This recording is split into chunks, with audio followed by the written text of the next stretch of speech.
अस्सलाम वालेकुम, good morning Pakistan, wake up Pakistan. हम उम्मीद करते हैं आप लोग ठीक होंगे, खैरियत से होंगे और उठ गए होंगे। नहीं भी उठे होंगे तो कोई बात नहीं, मौसम चेंज हो रहा है, थोड़ी लेजीनेस होती है और आपको पता है सर्दियों में तो उठने का दिल ही नहीं चाहता। और सर्दियाँ अभी कराची में आई भी नहीं है क्योंकि 11 बजे के बाद जो कड़ाकेदार धूप निकलती है उसमें दिल चाहता है कि बंदा घर पे रहे। लेकिन जाहिर सी बात है, आप और हम तमाम तर वो लोग जो रोज़ निकलते हैं, जिनको काम करने का शौक़ है, शौक़ काम करने का वैसे किसी को नहीं होता, ये सिर्फ कहने की बात है, लोग मजबूरी के तहत काम कर रहे होते हैं। लेकिन कहीं ना कहीं नाज़रीन हमें ऐसा लगता है कि काम जिस दिन ना करो उस दिन लगता है ज़िंदगी में कुछ खाली है, जो जिनको एडिक्शन है काम करने की। बहरहाल आज आपको पता है कि अक्टूबर का महीना है और अक्टूबर के महीने में हम मुख्तलिफ इशूज़ पर बात करते हैं। ख़ास तौर पे जब अक्टूबर आता है तो हमें ये चीज़ जहन में आती है कि हेल्थ इश्यूज़ कितने इम्पॉर्टेंट हैं और दुनिया भर में जो है इस वक्त ब्रेस्ट कैंसर अवेयरनेस पर काम हो रहा है। दुनिया इस पर बात भी कर रही है और एशिया जो एशियाई ममालिक हैं उनका जिक्र करें तो नाज़रीन रिपोर्ट के मुताबिक एशियाई ममालिक में सबसे ज़्यादा जो है ब्रेस्ट कैंसर के मरीज़, ख़ास तौर पे जिनकी सबसे ज़्यादा तादाद ख़वातीन की है, वो हम देख रहे हैं उसके नंबर्स। और हम जैसा मुल्क पाकिस्तान जहाँ पर हेल्थ इश्यूज इतने ज़्यादा हैं कि हर रोज़ कुछ ना कुछ हम हेल्थ से एसोसिएटेड डिस्कस कर रहे होते हैं। लेकिन मुझे खुशी इस बात की होती है कि हमारे मुल्क में जब कुछ अचीवमेंट्स होती है, मैं हमेशा एक बात कहता हूँ कि we have to achieve little milestones, थोड़े करके। ख़ास तौर पर जब हम ब्रेस्ट कैंसर्स की बात करते हैं, हमारी ख़वातीन बतौर सोल्जर इस जो हेल्थ इश्यूज़ में आगे आई हुई हैं और मुख्तलिफ़ कमेटीज़ के साथ, NGOs के साथ, हॉस्पिटल्स के साथ, इंस्टीट्यूशंस के साथ नेशनली एंड इंटरनेशनली वो इस पर काम कर रही हैं और भरपूर काम कर रही हैं। ऐसा काम कर रही हैं कि फिर मैं कंपेयर करूं जेंडर, आप कहेंगे बायसनेस हो रही है। बतौर मर्द मैं ये बात कर रहा हूं कि अगर इसमें अगर मर्द बैठे हुए होते हैं, मर्द भी कर रहे हैं, लेकिन डेफिनेटली जो ख़वातीन ने किरदार अदा किया है ब्रेस्ट कैंसर के हवाले से, उस पर काम करने के, अवेयरनेस के हवाले से, उसकी कैंपेन्स को रन करने के हवाले से और ख़ास तौर पे इसको आइडेंटिफाई करना हेल्थ के लिए और most important drugs and chemical और तशखीस किस तरह से हो सकती है, असेसमेंट किस तरह से हो सकता है, इन तमाम तर टॉपिक्स पर हमारी ख़वातीन काम कर रही हैं। आज के दिन हम आपकी मुलाकात ऐसी ख़वातीन से करवा रहे हैं जिन्होंने बड़ी हिम्मत के साथ, हौसले के साथ और स्ट्रांगली, आप यकीन करें आसान नहीं है, जिनको कैंसर होता है, कैंसर का सुन के इंसान आधा वैसे ही ख़त्म हो जाता है, हमें कैंसर हो गया, हम कैसे अब बचेंगे। ज़िंदगी और मौत की कश्मकश में आप आगे दौड़ रहे होते हैं, भाग रहे होते हैं, क्या करना है क्या नहीं करना, घर में बच्चे भी हैं, फैमिली भी है और वीकनेसेस आपको पता है हम सबकी फैमिली सबकी वीकनेसेस होती हैं। ऐसे में ख़वातीन, अल्लाह पाक ने बड़ी ताकत दी है हमारी माओं को, हमारी बहनों को, और जिस तरह से वो पाकिस्तान जैसी सोसाइटी में काम कर रही हैं जहाँ पर इतने चैलेंजेस हैं, उसके साथ साथ जिनको ब्रेस्ट कैंसर हो जाए उसको लड़ना और वॉरियर्स के तौर पर, सोल्जर्स के तौर पर उसका मुकाबला करना, ये कोई आसान काम नहीं है। वक्त ज़ाया किए बगैर मैं आपकी मुलाकात करवाने जा रहा हूँ उज़्मा शाह से। हाउसवाइफ हैं और इनको ब्रेस्ट कैंसर हुआ था, ये सर्वाइवर हैं, इन्होंने इसका ख़ात्मा किया। मैडम उज़्मा अस्सलाम वालेकुम, कैसी हैं आप? ठीक हैं जी अल्हम्दुलिल्लाह। वेलकम टू द शो और आपका बेहद शुक्रिया, आपने हमारे लिए वक्त निकाला, हमें इज़्ज़त बख्शी और अभी हम आपसे इस पर मज़ीद बात करते हैं। उनके हमरा बैठी हुई हैं नौरीन नोमान साहिबा, जो कि पाइनियर हैं शाम फ़िरोज़ और हाउसवाइफ भी हैं। नौरीन अस्सलाम वालेकुम मैम, कैसी हैं आप? ठीक हैं, खैरियत से? आप दोनों का बेहद शुक्रिया, हम मशकूर हैं कि आपने इस टॉपिक को अहमियत बख्शी। और क्यों ना अहमियत बख्शें, बिकॉज आप लोगों ने जो फ़ाइट किए हैं और क्योंकि आप लोगों के साथ ये चैलेंजेस आए थे। मैं सबसे पहले उज़्मा आपकी तरफ आऊँगा। मैम मुझे बताएं कि क्या फीलिंग्स हैं जब ये हुआ और माशाल्लाह से आपने सरवाइव किया, आपने उन चैलेंजेस का ख़ात्मा भी किया, उसको फेस भी किया कि कैसे ज़िंदगी आगे बढ़ेगी और किस तरह से होगा। तो मैं चाहूँगा कि आप अपनी जर्नी हमसे शेयर कीजिए। थैंक यू सो मच, आपने हमें इस प्रोग्राम में बुलाया। मेरे साथ ये हुआ था जब मैं 2 साल पहले की बात है, मैं बैठी हुई थी, मुझे एचिंग फील हुई। तो जब मैंने महसूस किया देयर इज़ समथिंग, तो फिर मैंने अपने हस्बैंड से डिस्कस किया, तो मेरे हस्बैंड ने कहा सुबह डॉक्टर के पास चलते हैं। विदिन 24 आवर में डॉक्टर के पास चली गई। तो जब वहाँ गई तो फिर उन्होंने मेरा एग्ज़ामिन किया, फिर उन्होंने मुझे बताया कि आपके साथ मे बी ये प्रॉब्लम हो। फिर मेरा अल्ट्रासाउंड हुआ, सिटी स्कैन, मैमोग्राम, फिर उसके बाद बायोप्सी हुई, उसके बाद मेरा ग्रेड 3 आया। फिर उसके बाद उन्होंने कहा कि आपकी ट्रीटमेंट स्टार्ट होगा, कीमो की तरफ गई। कीमो का नाम ही सुनते सब लोग घबरा जाते हैं। मेरी फैमिली बहुत ज़्यादा सेंसिटिव थी इस मामले में। उन्होंने कहा कि कीमो से ये हो जाता है, क्योंकि लोगों की नेगेटिव थॉट्स होती हैं। तो फिर खैर मैंने अपना इलाज शुरू किया। कीमो का प्रोसेस थोड़ा सा कॉम्प्लिकेटेड था, लेकिन अल्हम्दुलिल्लाह पेनफुल भी होता है, मैंने सुना है। पेनफुल भी होता है। मेरी एक दोस्त ने बड़ी अच्छी तरह उन्होंने इस चीज़ को डिस्क्राइब किया। ये पूरा जो प्रोसेस होता है पेनफुल तो होता है, इसको लाइक अ प्रेगनेंसी की तरह भी आप ले सकते हैं। जैसे प्रेगनेंसी में हमारे साथ जो सिम्टम्स होते हैं, वॉमिटिंग होती है, आपको नोज़िया फील होता है, स्टमक में प्रॉब्लम्स होती हैं, तो इस तरह के इश्यूज़ आपको बहुत उससे ज़्यादा लेवल पे होते हैं, हाई लेवल पे होते हैं, लेकिन कंडीशन उसी तरह की होती है। लेकिन इसी के साथ अपनी फैमिलीज़ को लेके चलना। फिर उसके बाद सर्जरी की तरफ आई मैं, सर्जरी हुई अल्हम्दुलिल्लाह। फिर उसके बाद रेडिएशन, वो भी पेनफुल प्रोसेस होता है। फिर फैमिलीज़ को भी लेके चलना, सब कुछ बहुत अच्छे तरीके से किया। और जब हमने ये ग्रुप बनाया तो इसका मकसद यही था कि हम लोग जब इस प्रोसेस से गुजरे तो हमें इस तरह गाइडलाइन देने वाला कोई भी नहीं था। तो जब ये ग्रुप बना, इसमें शामे फिरोज़ा, शमे नहीं, शमे फिरोज़ा, शम्मे फिरोज़ा, शमे फिरोज़ा, शमा शम्मे, शमा, शमा, ठीक है। एग्जैक्टली। तो जब ये ग्रुप हमने इसीलिए बनाया कि बहुत सारे, अगर ये ग्रुप हमने ये सोच के नहीं बनाया था, हम लोग एक दूसरे की हेल्प करते थे। फिर वो करते करते हमारे इस वक्त हमारे पास 85% हैं इस ग्रुप में। तो हर किसी को मोटिवेट करते हैं डिफरेंट। अगर किसी की सर्जरी है तो उससे रिलेटेड उसको इन्फॉर्मेशन देना, अगर किसी कीमो हो रही है तो उससे रिलेटेड उसको इन्फॉर्मेशन देना। डॉक्टर्स जो हैं वो सब कुछ तो करते हैं, लेकिन इतना डिटेल में आपको हर चीज़ नहीं गाइड करते। Thank you. ठीक है मैम नौरीन, आप बताइए कि आपके साथ आपको कब फील हुआ कि आपको कोई प्रॉब्लम हो रही है, फिर आपने इस जर्नी का कैसे सामना किया, आपको क्या चैलेंजेस, क्या हर्डल्स फेस आए? ऑब्वियसली आपने बिल्कुल ठीक कहा कि जब कैंसर का पता चलता है तो आधी मौत हो जाती है। मैं इस बात से एग्री करती हूँ। और मुझे इस तरह से पता चला कि मुझे नम फील हुआ और मैं उसको इग्नोर कर रही थी। बिल्कुल क्लियर मैं अपने बारे में बताऊंगी कि मैंने उसको निगलेक्ट किया और काफ़ी टाइम मैंने ऐसा हो गया, क्योंकि आपको पता है कि हाउस वाइफ्स होते हैं हम, तो हमारे ऊपर इतनी ज़्यादा जिम्मेदारियां होती हैं कि शायद अपने ऊपर फोकस हमारा बहुत ज़्यादा कम होता है और बाकी चीज़ों को तो मैं इग्नोर करती रही। मुझे 1 ईयर के बाद ज़्यादा फील होने लगा, तो फिर मैंने डॉक्टर से कंसल्ट किया। तो ऑब्वियसली जो है वो मैलिग्नेंसी निकली उसमें और वो कैंसरस सिस्ट थी मेरी, और कैंसर मुझे डायग्नोज हुआ। तो ऑब्वियसली सबकी तरह मुझे भी बहुत शॉक हुआ कि मैं तो एक्सपेक्ट ही नहीं कर रही थी कि मुझे कैंसर होगा, क्योंकि मेरा ताल्लुक मेडिकल साइंसेस से ही रहा और मैं बहुत ज़्यादा हाइजीन फोबिया तो मैं जो है बहुत ज़्यादा मानती हूँ, मुझे बहुत ज़्यादा था हर चीज़ का। तो मैं कभी भी कोई ऐसी चीज़ कंज्यूम नहीं करती थी कि जो बाहर की हो, या इस तरह का लाइफ स्टाइल को भी बहुत ज़्यादा मैं मैनेज करके चल रही थी। तो मैं तो एक्सपेक्ट नहीं कर रही थी कि मुझे कैंसर हो सकता है। लेकिन जब मेरी रिपोर्ट आई बायोप्सी की तो उसमें मुझे कैंसर डिटेक्ट हो गया और फाइनली फिर कुछ भी नहीं था। फिर इसको अल्लाह की रहमत समझी, क्योंकि हमें जो कुछ भी मिलता है वो अल्लाह की तरफ से मिलता है। कोई शक नहीं और मैंने इस बीमारी को भी अल्लाह की ही देन समझकर उसको, क्योंकि अल्लाह पाक कहते हैं कि आप अपने प्यारों को वो तकलीफ़ों से या आजमाइशों से गुजारते हैं, तो इसको ब्लास्ट समझा।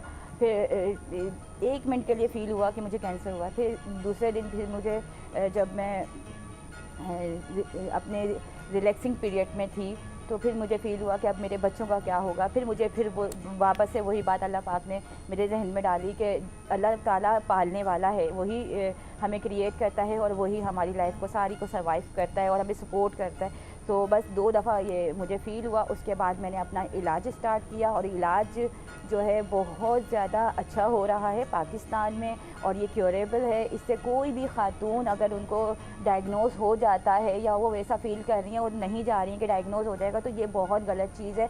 आप जाएँ, आप जैसे ही आप कुछ लम्प फील करते हैं, सिस्ट फील करते हैं, या अपनी बॉडी में या अपने ब्रेस्ट के एरिया में कुछ भी अगर आप जो है फ़ील करते हैं, तो फ़ौरन से किसी भी अच्छी ऑन्कोलॉजिस्ट से आप कंसल्ट करें और जो भी वो असेसमेंट आपकी करेंगी और जो आपके नेसेसरी टेस्ट होंगे वो आपके करवाएंगी। और ज़रूरी नहीं है कि हर चीज़ ही जो है वो कैंसर हो, कभी कभी ये चीज़ बिनाइन भी होती है और फ़ौरन से छोटा सा ऑपरेशन करके वो निकाल दी जाती है और हमारी बॉडी से वो सिस्ट रिमूव हो जाती है।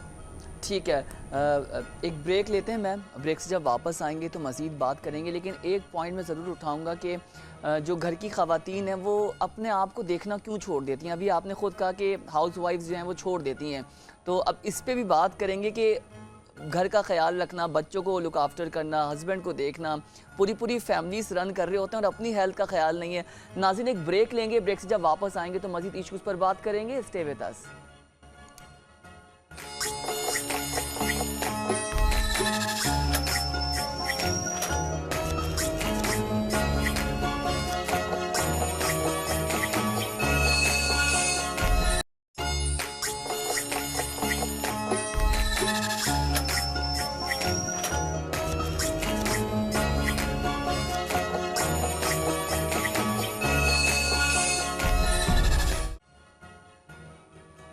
वेलकम बैक जनाब। हम बात कर रहे हैं ब्रेस्ट कैंसर अवेयरनेस के हवाले से और हमारे प्रोग्राम में इस वक्त सर्वाइवर्स मौजूद हैं, वो अपनी जर्नी रख रहे हैं और हमें एक और पर्सनालिटी ने ज्वाइन किया है, अरीशा रिजवी साहिबा ने, जो ख़ुद ब्रेस्ट कैंसर सर्वाइवर हैं और माशाल्लाह मुख्तलिफ NGOs के साथ, कमेटीज़ के साथ काम करी है। इनका ताल्लुक भी शम्मा फ़िरोज़ा से है और पायनियर है उसकी ये। मैडम अस्सलाम वालेकुम and very good morning to you. कैसी हैं आप? ठीक है, वालेकुम अस्सलाम।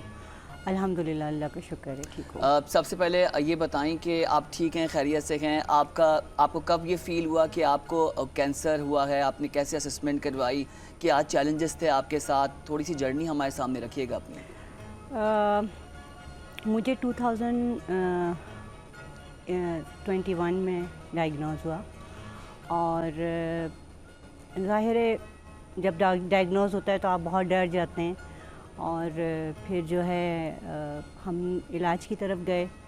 इसको मैंने 2 इयर्स डिले किया अपने लम्ब को और उससे हुआ ये कि मैं 3rd ग्रेड पे पहुंच गई, मतलब 3rd स्टेज पे मेरा कैंसर था। लेकिन अल्हम्दुलिल्लाह कैंसर की कई टाइप्स होती हैं तो मेरा कैंसर फैलने वाला नहीं था। इस वजह से जो है मेरा लम्ब एक ही जगह पे था और फिर उसको रिमूव करवाया और रिमूव के बाद फिर कीमोथेरेपी की तरफ गई। लम्ब का साइज़ मेरा क्योंकि छोटा था, तो आपका लम्ब अगर छोटा होता है या आपका ट्यूमर अगर छोटा होता है तो ट्यूमर के छोटे होने की वजह से कभी कभी ऐसा होता है कि आपकी रेडिएशन नहीं होती। तो रेडिएशन फिर मेरी नहीं हुई, लेकिन ये है कि तकलीफ़ दे अमल था। उस वक्त हमें नहीं समझ में आता था कि हम किस तरीके से आगे सर्वाइव करेंगे भी कि नहीं करेंगे, क्योंकि अमूमन लोगों के जहन में होता है कि कैंसर और कैंसर के बाद आपकी ज़िंदगी ख़त्म हो गई। हाँ, यही है दिमाग में सबके। अच्छा, मुझे ये बताएं, आप सपोर्ट के हवाले से बात करते हैं, ख़ास तौर पे उन ख़वातीन की हम बात करेंगे। हमारे माशरे में आपको पता है कि डिपेंडेंसी का बहुत ज़्यादा खेल है और पाकिस्तान जैसी सोसाइटी जहाँ पर कल्चर बैरियर्स हैं, मुख्तलिफ़ कल्चर्स में ख़वातीन ज़िंदगियाँ गुजार रही होती हैं। कल्चर्स के कुछ प्रॉस भी हैं, कॉन्स भी हैं। हम डिसएडवांटेजेस की बात कर लेते हैं, हम चैलेंजेस की बात कर लेते हैं, जहाँ पर जो खाविंद होते हैं वो सपोर्ट नहीं करते या जो इन लॉज आपके होते हैं वो सपोर्ट नहीं करते। और ख़ास तौर पे ये ऑब्ज़र्व किया गया है हमारे जैसे माशरे में ख़वातीन जो कि हाउस वाइफ्स हैं, उनकी जो मेंटल और फिज़िकल हेल्थ है वो ख़ुद भी कॉम्प्रोमाइज़्ड हो रही होती हैं और कॉम्प्रोमाइज़ कर दिया जाता है।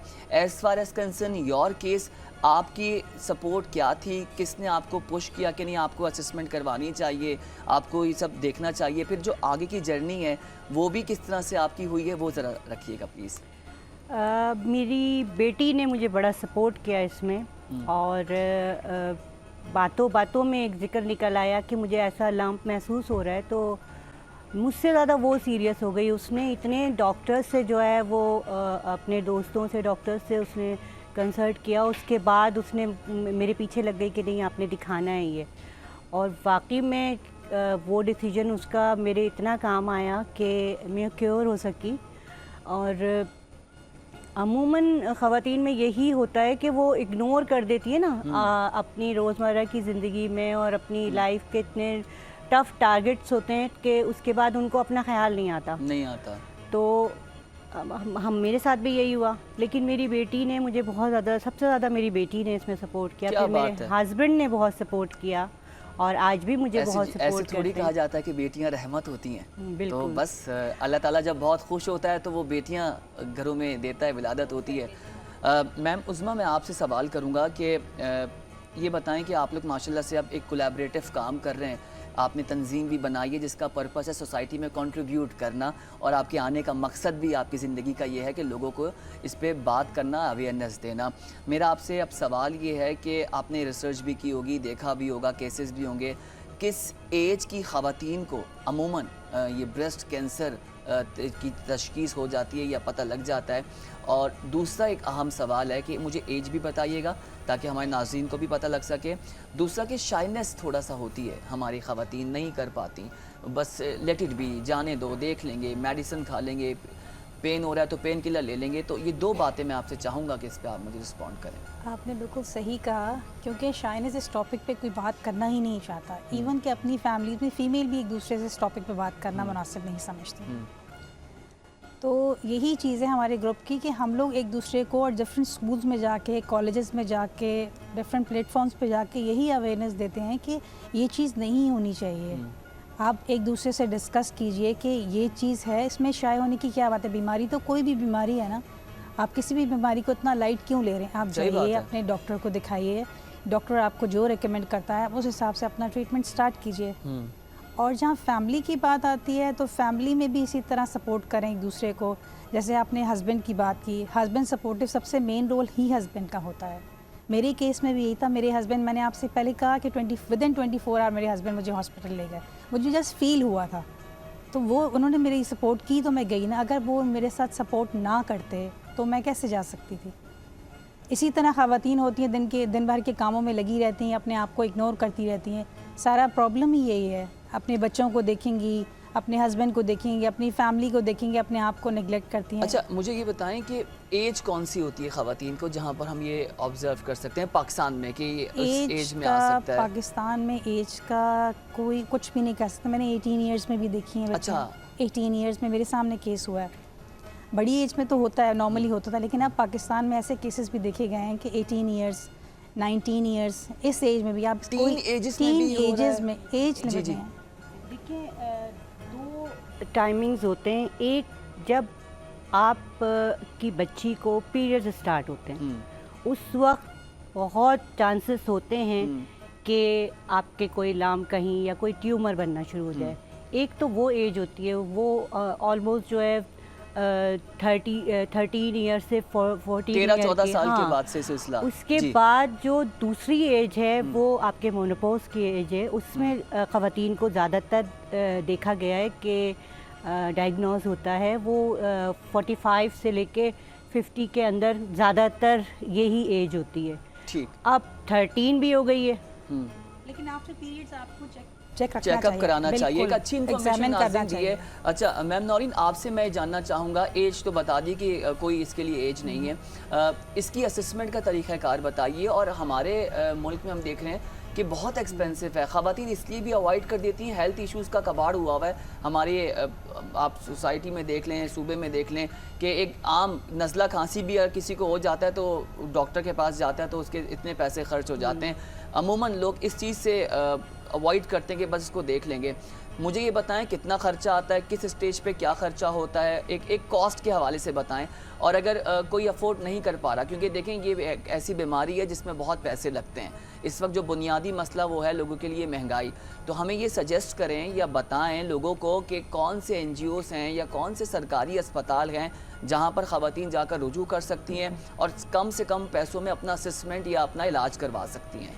राइट, आपने 2 सवाल किए हैं कि किस तरह से हम असेसमेंट कर सकते हैं और इलाज का क्राइटेरिया या इलाज का जो मेथड है वो क्या चीज़ है। तो पहले मैं आपके सवाल का जवाब दूंगी कि असेसमेंट करना बहुत आसान है। जिस तरह से अभी बात हुई कि मेंस्ट्रुअल साइकिल जब बच्चियों की स्टार्ट होती है तो आफ्टर 12 या 13 के बाद हो रही है। अब तो 12 में भी हो रही है, पहले 13 में हुआ करता था ये चीज़। तो इसी बिहाफ पे मेनोपॉज भी 14 में आ चुका है। ये पहले की चीज़ें थी जो बड़ी एज में होती थी। लेकिन अब कैंसर जो ऐसी मर्ज़ है उसको किसी एज से कोई रिलेट नहीं है और किसी बॉडी के ऑर्गन से भी कोई रिलेट नहीं है। कैंसर बॉडी के किसी भी ऑर्गन में बच्चों को हो रहा है और ब्रेस्ट कैंसर के हवाले से आज बात हो रही है, तो मैं यही कहूँगी कि ब्रेस्ट कैंसर का असेसमेंट जो है हमें हमारा जो टाइम पीरियड एक्यूरेट होता है वो ये होता है जब बच्चों को मैसेज आते हैं उसके 2 से 3 दिन के बाद वाला जो टाइम होता है उसमें अपनी सेल्फ असेसमेंट वो करें, मिरर के आगे खड़ी हो जाएं और एक्सिला से स्टार्ट करके सर्कुलर मोशन में जो है 2 तरह से करें, पिलपेट करें उसे 3 फिंगर्स से और जो है सर्कुलर मोशन में करें और क्लॉकवाइज और एंटी क्लॉकवाइज भी करें और इसी तरह से दूसरी साइड पे ब्रेस्ट और जो है हमारे आर्मपिट उसको भी असेसमेंट उसकी करें और ये बहुत ज़्यादा ज़रूरी है और हर एज की ख़वातीन को करना चाहिए और स्पेशली जिन लोगों की फैमिली में ऑलरेडी डायग्नोज्ड हो गया वो तो बहुत केयरफुल हो जाएं, वो ईयरली अपना चेकअप ज़रूर करवाएं।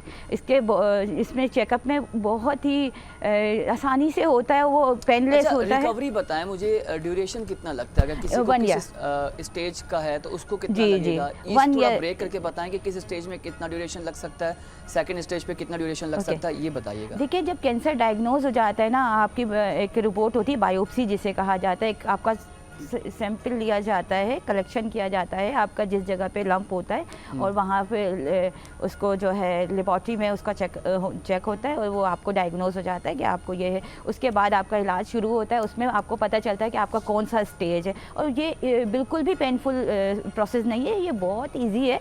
जैसे एक इंजेक्शन आपको लगता है, ये शुरू से कोई ये जो है डिफ़िकल्ट नहीं होता ये है कि जब अगर आप इसकी 0 to 4 स्टेजेस है, 5 स्टेजेस इसकी हैं। अगर आपको जैसे ही कुछ फील होता है या इतना छोटा होता है कैंसर कि जब तक वो 1000 सेल्स नहीं बन जाते आप उसको फील नहीं कर सकते, इतना सेंसिटिव है ये। इसको एक्सरा या मेमोग्राम जिसे हम कहते हैं उससे ये डिटेक्शन हो जाती है, जो ये उसी सूरत में पॉसिबल है कि जब आप अपना केयर करेंगे, ईयरली चेकअप करवाएंगे, डॉक्टर्स के पास जाएंगे, तो ये उसी सूरत में मुमकिन है कि आपको अर्ली डायग्नोज हो जाए। और जिस तरह से आपने कहा कि किस में कितना पीरियड लगता है, तो जितनी जल्दी आप डॉक्टर के पास जाएंगे तो मैं उसको कहती हूँ CDP, यानी कि कॉस्ट कम और डोज कम और पेन कम। तो क्या बात है, ये चीज़ है। बहुत खूबसूरत बात। तो और ये जो आपने कहा कि आई एम सो सॉरी, ये आपने कहा कि किस जगह पे हमें जाना चाहिए, तो बहुत सारे इदारे काम कर रहे हैं। JPMC में काम हो रहा है, SIUT बहुत ज़्यादा ज़बरदस्त काम कर रहा है और फ्री ऑफ कॉस्ट काम कर रहा है। इंडस हॉस्पिटल बहुत फ्री ऑफ कॉस्ट काम कर रहा है। बैतुल सुकून में बहुत अच्छा काम हो रहा है। शौकत खानम बहुत अच्छा सपोर्ट कर रहा है सबको और हर एज के जो है बच्चों को किसी भी किस्म के डिजीज़ है, कैंसर है, उसको पे काम कर रहा है। ठीक है, थैंक यू। मैडम अर्शी आपकी तरफ आऊँगा। मुझे ये बताएं कि कॉजेज़ क्या हैं, क्या समझती हैं इसके कॉजेज़ क्या हैं और क्या वजूहात हैं, क्यों हो रहा है, और ये भी बताइए हमें कि हम ये देख रहे हैं, एक रिपोर्ट भी आई थी, एक केस स्टडी मैंने पढ़ी थी, जो माएँ बच्चों को फीड नहीं करा रही हैं, क्या एक रीज़न ये भी है? तो कॉजेज़ बताइए मैडम अरीशा हमें इस हवाले से। देखें, कॉजेज़ तो इसकी बहुत सारी हैं, लेकिन आपकी बॉडी अगर एसिडिक होती है तो चांसेस बढ़ जाते हैं। एसिडिक किस तरह होती है?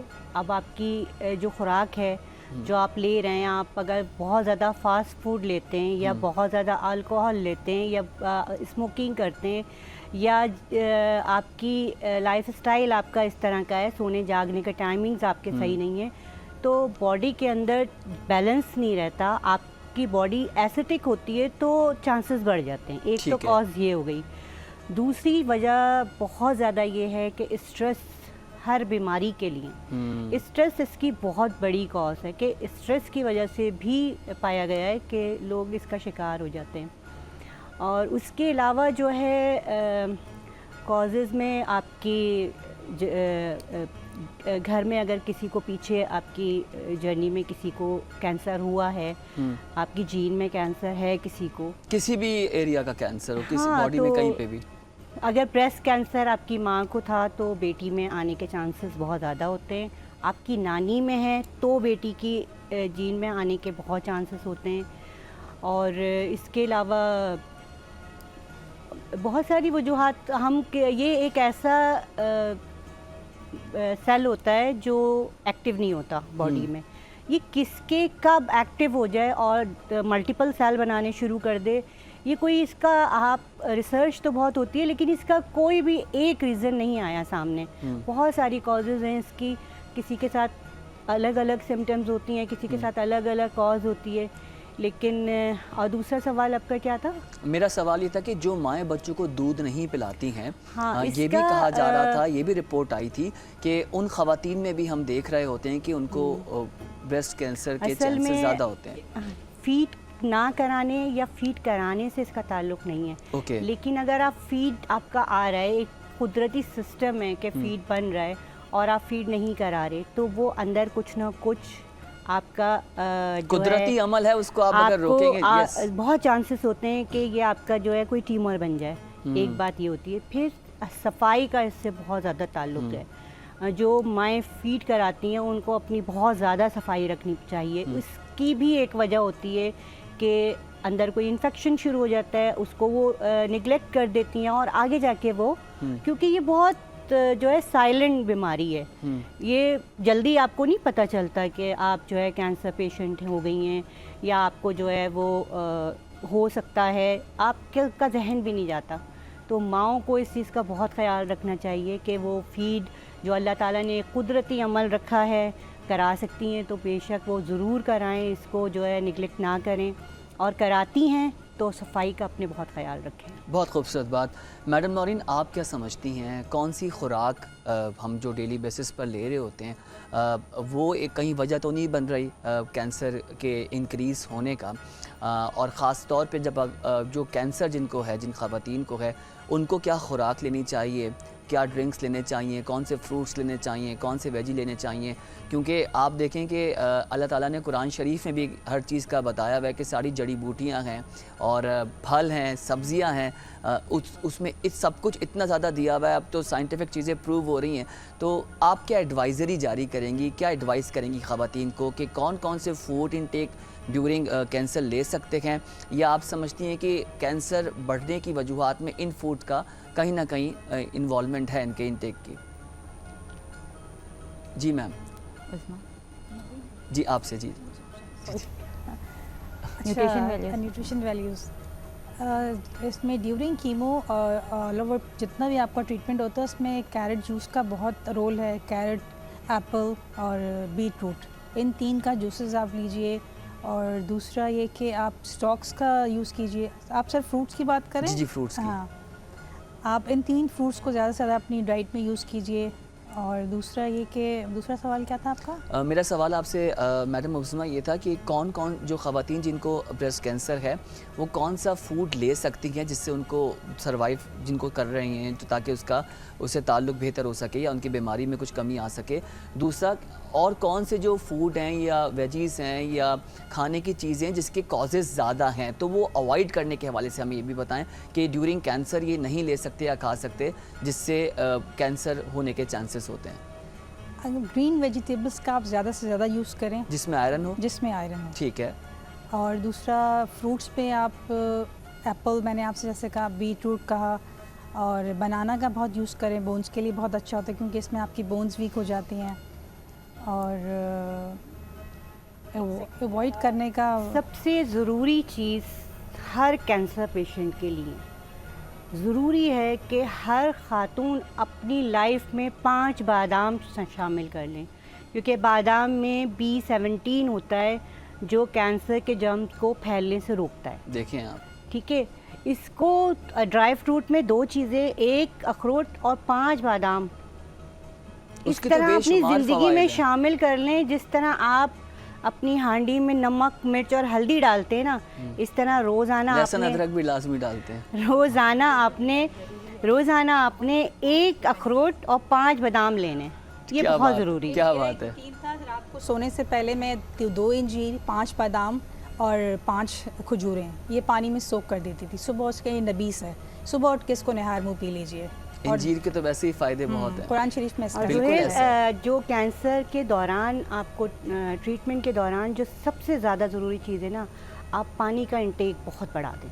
ख़वातीन पानी का इंटेक अगर नहीं करती अपनी ड्यूरिंग ट्रीटमेंट, उसमें ये होता है कि फिर आप जो कीमो होती है ना, उसके साइड इफ़ेक्ट्स आपको बहुत तंग करते हैं। तो बिल्कुल। जितना अच्छा पानी पिएंगे, क्योंकि आपके अंदर एक चीज़ इंजेक्ट की जा ब्लड रही है, सर्कुलेशन आपकी बेहतर रहेगी। जितनी जल्दी वो आपके ब्लड से निकलेगा उतनी ही आपकी बिल्कुल ऐसा ही तबीयत है। कम ख़राब होगी। बिल्कुल सही कह रही हैं जी। आप कुछ मैम कहना चाह रही हैं? कहना चाह रही थी कि आपने अभी सवाल किया कि कौन सी चीज़ें हैं जो हमें अवॉइड करनी चाहिए, तो ये बहुत आपने बहुत अच्छी बात की कि बहुत सारी ऐसी चीज़ें हैं। सबसे पहले तो आप फास्ट फूड को बिल्कुल अवॉइड करें। आप बाहर जाके जो इतना डीप फ्राई चीज़ें आप यूज़ फास्ट फूड तो खवातीन खुद मियाँ को बोली होती चलें कुछ खिला कर लाएं, बिल्कुल। बर्गर खाना है, बिल्कुल। जिंगर खाना है, ये तो ट्रेंड हो चुका है हमारे यहाँ अच्छा, सबका। मैं अगर इस बात को अगर थोड़ा सा पर्सनली इसको मैं डिस्क्राइब करूँ ना, तो वो हस्बैंड से ना टाइम लेने वाली चीज़ होती है हाँ, कि हम ये- किसी ये तरह से agree। हम जो है ना थोड़ा सा ये हमारे साथ टाइम स्पेंड करें, ये बड़ी ख्वाहिश होती बस है। मैं ठीक आपको है, तो बताऊं, खाविंदों को मशवरा है जी। सिर्फ कावा पिलाएं जाकर, वैसे ही महंगाई बहुत हो चुकी है,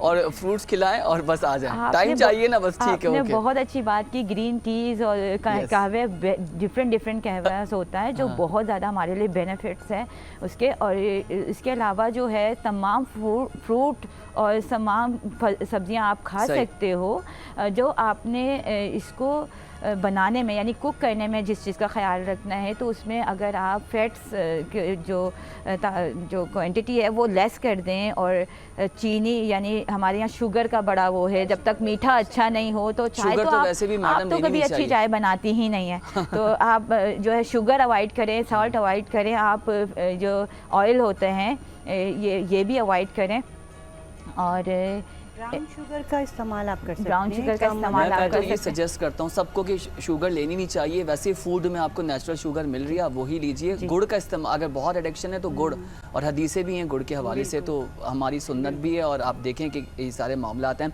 अच्छा, आखिरी हमारे 5 से 8 मिनट रह चुके हैं। मैं बारी बारी आप लोगों का सबसे पहले तो ये मशकूर हूँ कि आप लोग एक कोलैबोरेशन में तंजीम साजी के तहत काम कर रहे हैं। मैडम अरीशा, आपकी तरफ आऊँगा। आपकी तंजीम का विजन क्या है, मिशन क्या है, और क्या कर रही है ये? बहुत सबसे अच्छा सवाल यही है आपका। हमने जब ये काम स्टार्ट किया तो बहुत सारे लोग और भी हमारे साथ थे। कुछ लोग इस दुनिया में नहीं हैं अब, वो हमें छोड़ के चले गए, उन्होंने हमें बड़ा सपोर्ट किया। उसके अलावा जो है अभी जो लोग हमारे साथ काम कर रहे हैं, हमारा असल मकसद ये है कि हमने सुनी कैंसर के लिए बहुत बातें, मुख्तलिफ़ कैंसर्स के लिए, लेकिन हमने ये देखा कि जितनी ख़वातीन इलाज कराने के लिए जब आई हैं ना हॉस्पिटल, हमने ये नोटिस किया कि वो 3rd स्टेज 4th स्टेज में आई हैं, और 3rd स्टेज 4th स्टेज में जान बचाना बहुत मुश्किल होती है। डॉक्टर तो कह रहे हैं, हर सेमिनार में डॉक्टर ये कह रहे हैं कि अर्ली डिटेक्ट होगा तो आसानी होगी आपके इलाज में। हमारा काम शम्मे फ़रोज़ा का यही है कि जितने पेशेंट्स जो ट्रीटमेंट करा रहे हैं उनको मोटिवेट करना, जो ये सोच लेते हैं ना कि हम जिंदा नहीं बचेंगे, उनको नेगेटिविटी से पॉजिटिविटी की तरफ लेकर ठीक। आना। कुछ लोग जो ज़्यादा बीमार होते हैं या ज़्यादा नेगेटिव होते हैं, उनका हमारा काम ये है कि उनकी मेंटल थेरेपी करना, ताकि वो अपनी जहन में ये चीज़ें अच्छे तरीके से बिठाएं कि उनको कुछ नहीं होगा, वो ठीक सही हो बात जाएंगे, है। नॉर्मल हो जाएंगे। मैम, आपका क्या मैसेज है? मैं भी यही कहना चाहूँगी कि जैसे हम लोग हॉस्पिटल्स में जाते हैं, डिफरेंट लोगों को देखते हैं, तो वहाँ डिफरेंट एरियाज़ के लोग होते हैं। बहुत से लोग तो ऐसे होते हैं कि जिनको बिल्कुल ही ABC भी नहीं मालूम होती इस चीज़ की।